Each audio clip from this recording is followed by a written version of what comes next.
This coconut and chia creamed rice pudding makes a really delicious, nutritious breakfast.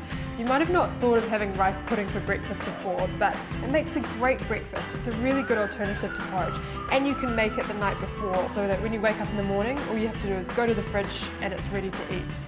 This recipe is gluten-free, it's refined sugar-free, and if you need it to be, it can be dairy-free as well. Rhubarb's in season at the moment, so I'm going to stew it and use it with the creamed rice, but if you don't have rhubarb, that's fine. You can use whatever stewed fruit you like.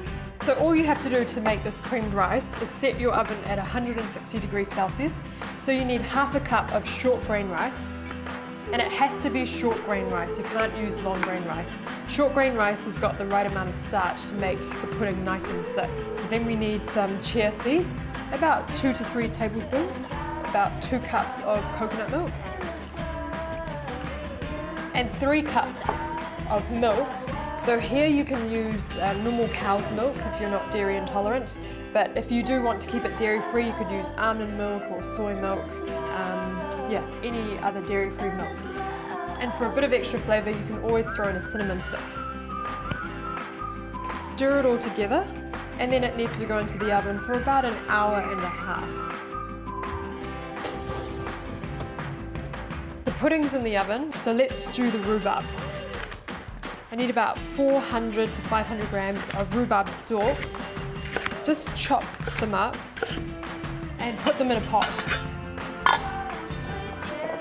To stew the rhubarb, you need a little bit of water, about a quarter cup. And all we have to do is put this on the stove top and just let it simmer away until the fruit gets nice and soft and it starts to collapse and break down. Make sure you stir the rice pudding a few times during cooking. All you need to do is break the skin and stir it back in. So the fruit's starting to soften, and you can just stir it with a spoon and it will kind of shred the rhubarb. So the pudding's been cooking for about an hour and a half in the oven. This makes such a good winter breakfast. But what we need to do now is sweeten it up. And you can use honey for this, you could use maple syrup, which I'm using, or you could even use something like apple syrup.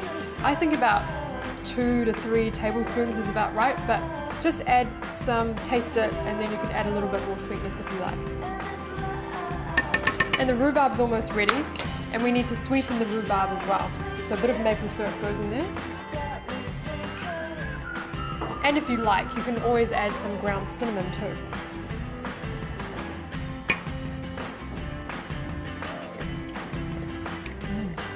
Yum. This makes such a good breakfast on a cold winter morning. It's really nice to have this as a change to standard old porridge. So the rhubarb's ready, so spoon the rhubarb on top. But remember, you can have whatever stewed fruit you like on top. If it's summer, stewed apricots or nectarines would be really nice. I have some almonds and a little bit of coconut and maybe a few more chia seeds. And there you go. Breakfast is served.